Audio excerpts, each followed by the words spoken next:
From the CISO Series, it's cybersecurity headlines.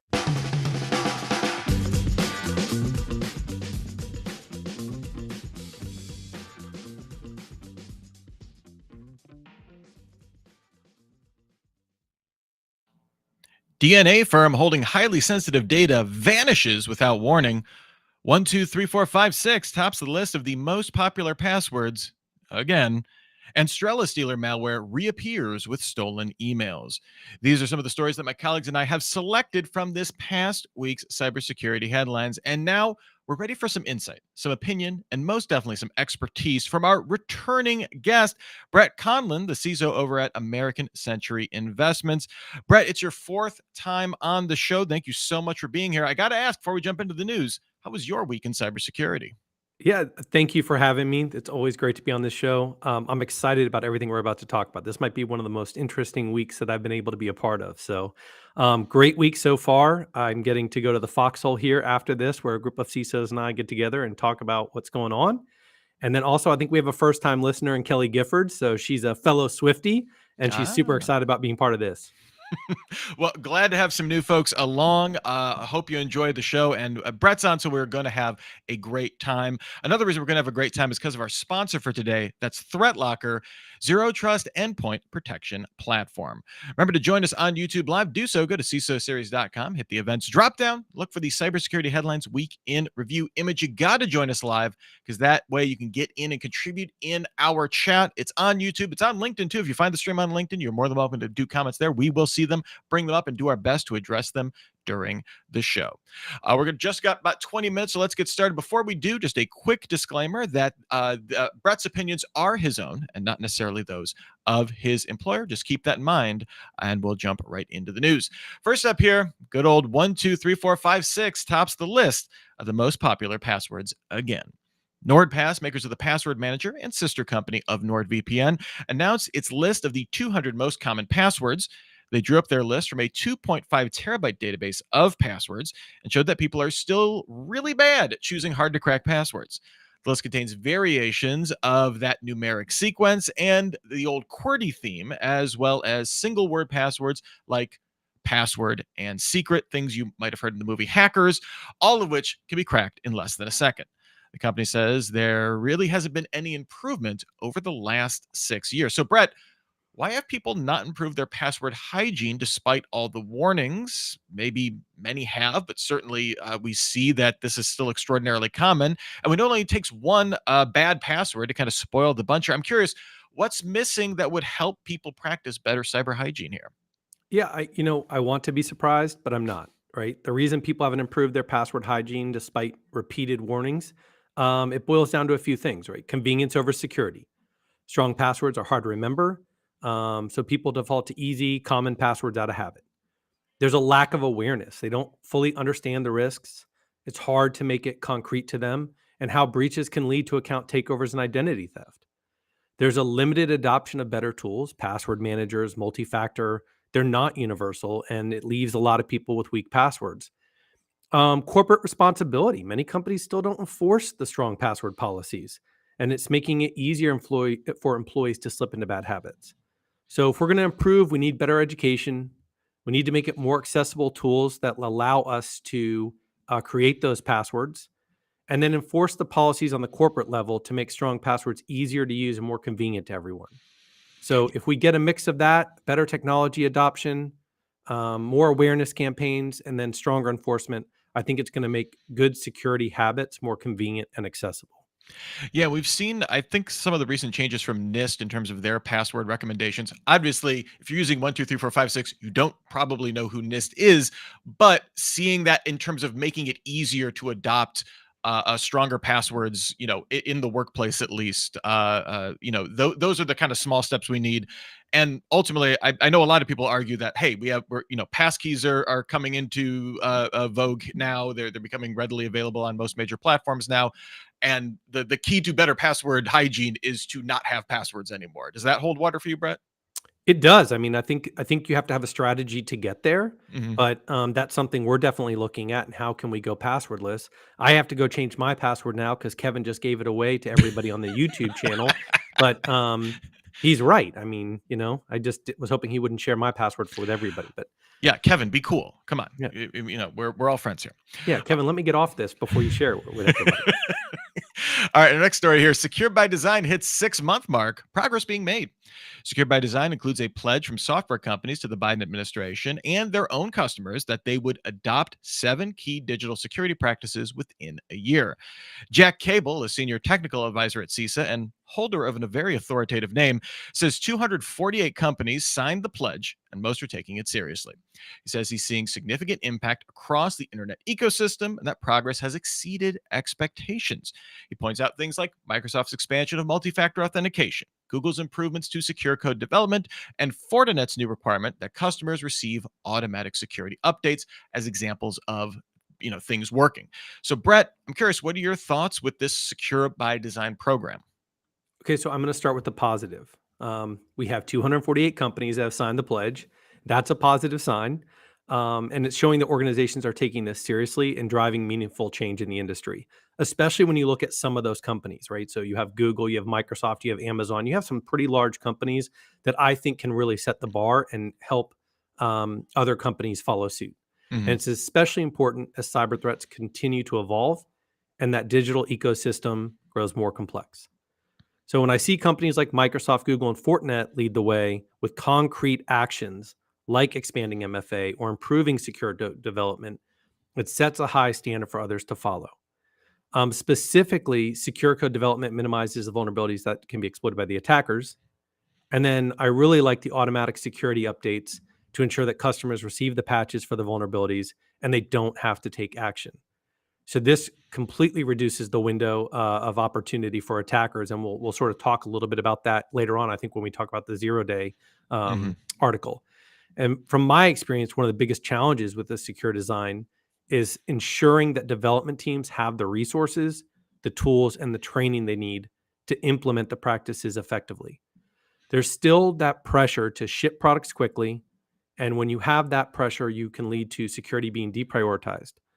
And the long-term benefits, such as fewer breaches, reduced risk, and greater customer trust, far outweigh that short-term trade-off. But the company needs to see that, and then the developers need to understand that. So it's a critical shift. It can ultimately help create a safer and more resilient digital world. I like the effort and I like where it's going. I really like that the large companies are going after it. I'm excited to see where this goes in the next couple of years. All right, well, next story here. DNA firm holding highly sensitive data vanishes without warning. Atlas Biomed is a company based in London, England, and offers to provide insights into people's genetic makeup and predispositions to certain illnesses. Certainly not the first company to offer similar services, but one that was out there. It recently ceased operations without telling its customers what has happened to the highly sensitive data they shared with it. All activity, including social media, has ceased, and its London office stands empty. None of these are reassuring signs. The company also has links to Russia. It used to have 8 official positions, although, according to the BBC, 4 of its officers have resigned, and the 2 apparently remaining officers are listed at the same address in Moscow, as is a Russian billionaire who is described as a now resigned director. So, Brett, the story contains all the components of I don't know, a Michael Crichton novel or an action movie, but behind all of this is the fact that people's most personal of PII, their actual DNA, has gone missing. Obviously, the news cycle will quickly move on, but what are your thoughts about the dangers this disappearance might pose? So I hope the news cycle doesn't move on too quickly from this. This company, which supposedly offered insights into customers' genetic predispositions, shut down, didn't inform their users about what happened to their DNA. So this loss of data can lead to several consequences, right? Genital discrimination, insurance premiums, employment opportunities, healthcare access based on whatever the genetic traits are. And then you also are increasing the risk of identity theft. DNA isn't typically used for fraud, um, but it is permanent, it's unique, and it's a form of PII that could be exploited. The company's links to Russia raise questions, potential misuse of the data by foreign governments, biosurveillance, military purposes, the individuals whose data has been lost. This breach could extend beyond personal privacy. Um, I think the incident when I read that, and I thought it was one of the wildest stories that I had read in a long time, it underscores the broader issue, right? We're increasingly relying on genetic testing for health insights.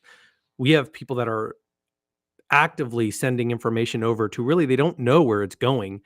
And so we have to ensure that there's robust safeguards are in place. There's stronger data protection laws, greater transparency for companies, and more secure ways to handle that data are essential to protect people from both the immediate and future risks. Because I only see this type of data being passed increasing as people, focus on their health and longevity, and they send this information over.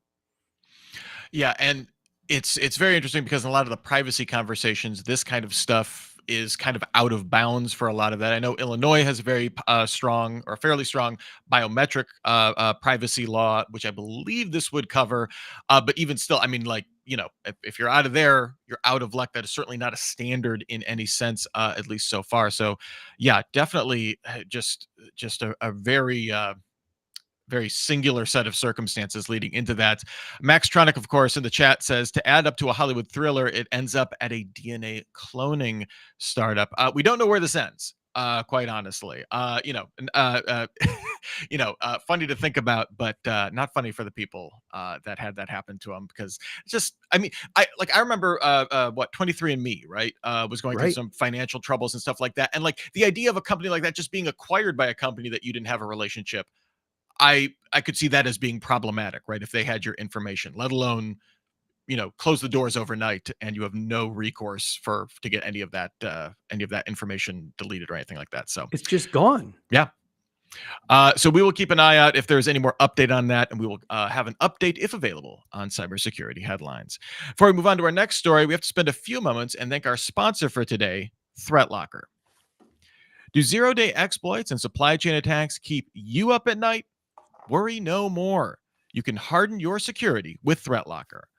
ThreatLocker helps you take a proactive, default deny approach to cybersecurity and provides a full audit of every action, allowed or blocked, for risk management and compliance.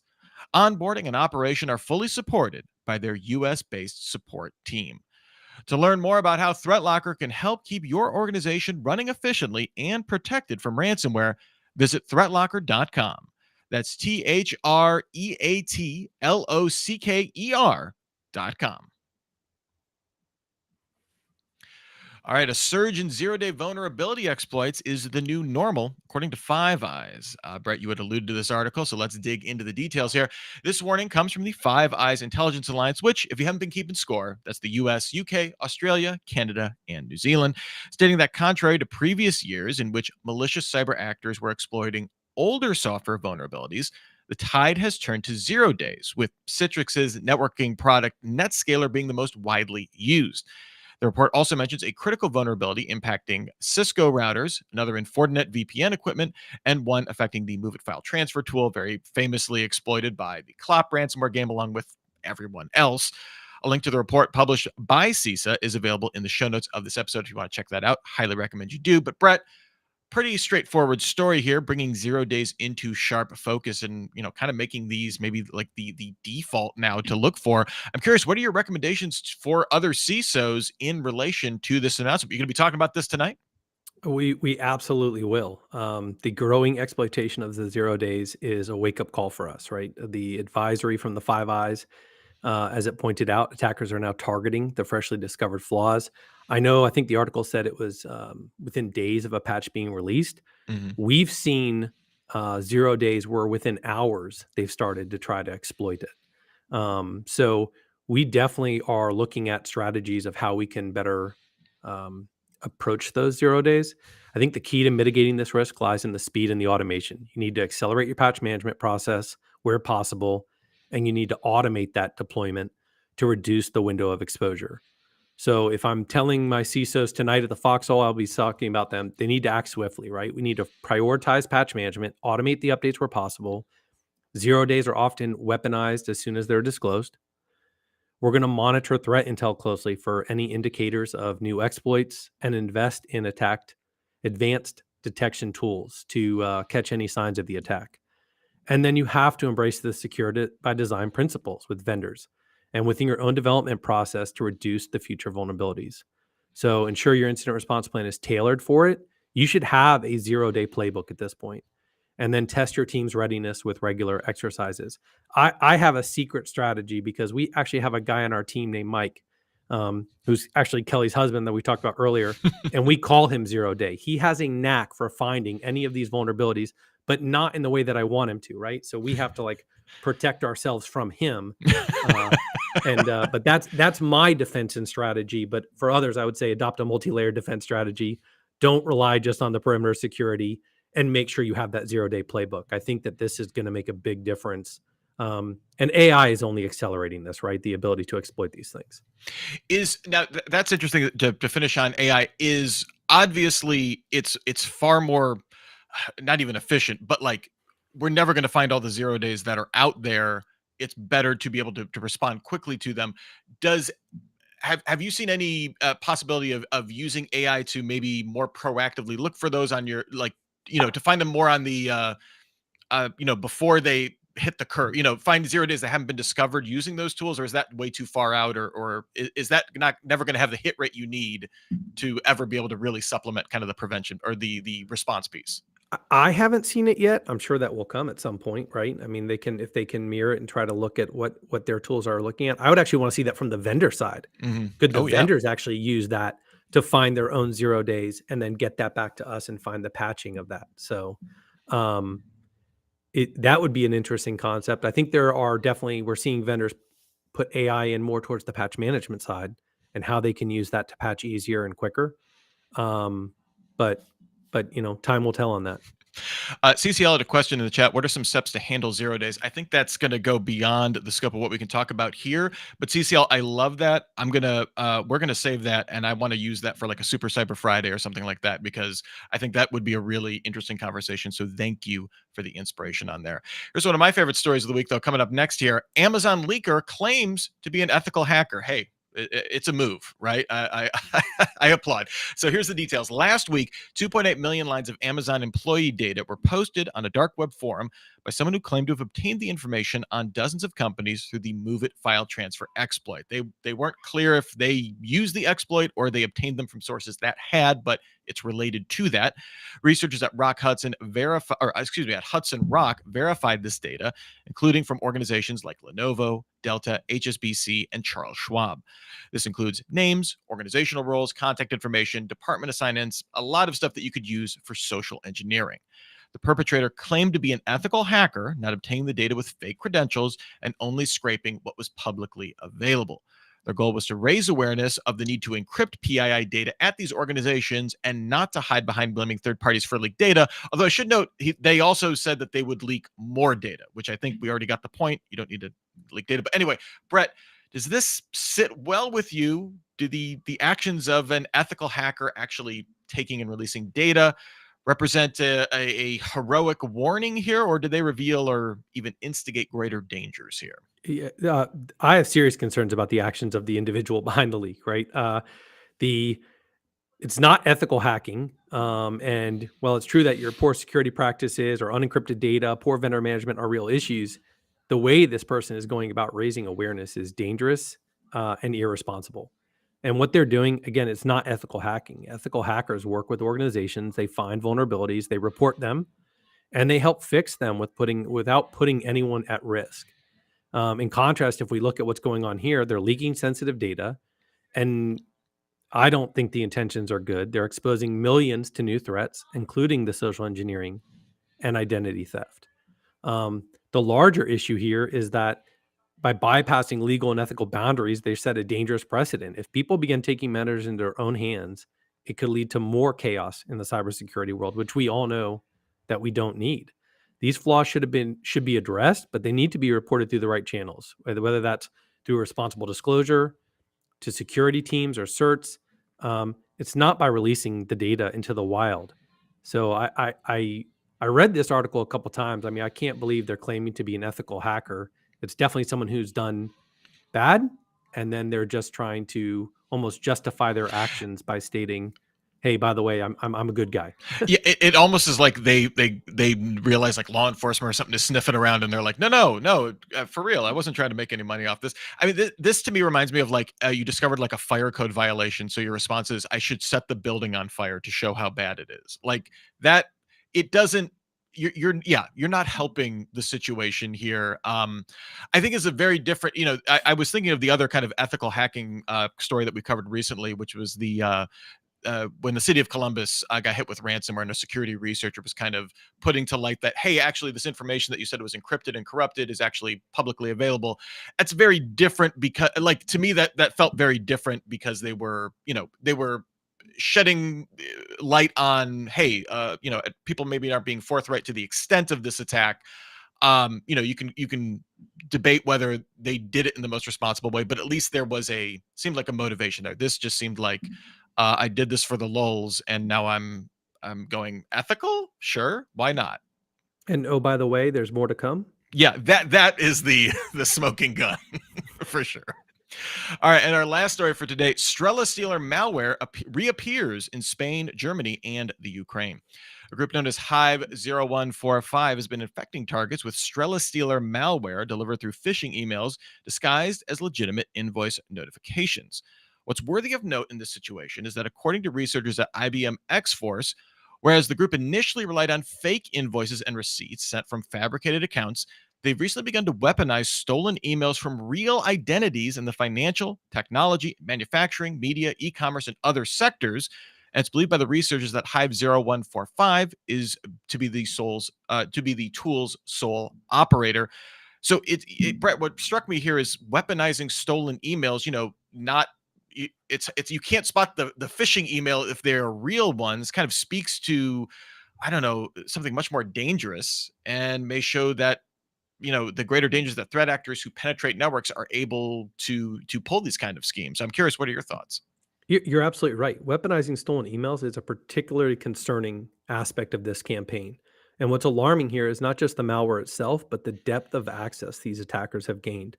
So they're using real compromised emails from trusted organizations, and then they can create highly convincing phishing attempts that are far more difficult for recipients to spot. So the method essentially turns the victim's own legitimate email infrastructure against them. So this really underscores the growing threat of attackers who penetrate the networks. They gain access to internal systems, and they can keep coming back to launch increasingly sophisticated attacks. And they can go unnoticed for longer. It highlights the importance of securing internal systems, specifically and especially email infrastructure, and to prevent attackers from turning the very tools we rely on for communication into weapons. It's I mean, it's just devious. I As someone who loves a good web standard, every time something that makes me question, should we still use email, always makes me sad. But it does.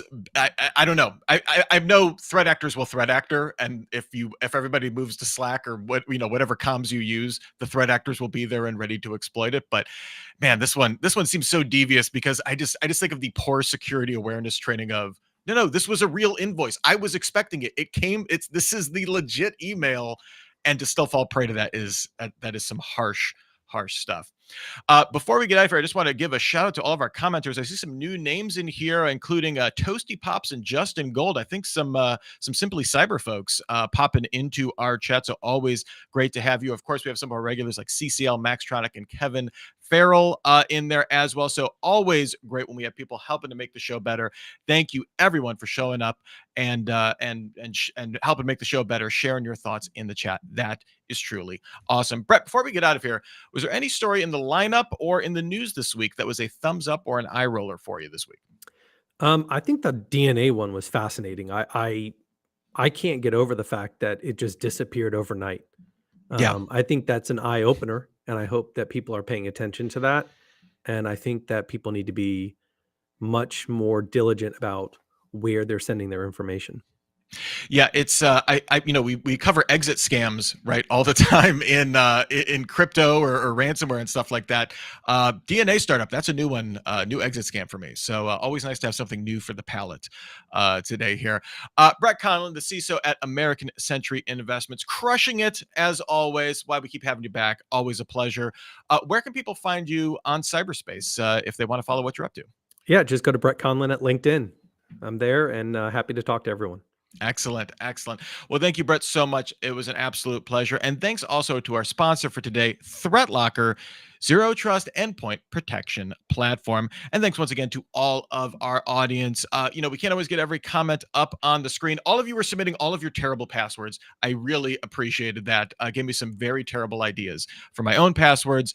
And thank you for just making the show fun. And I always get a smile on my face looking at the chat when we're doing this show here.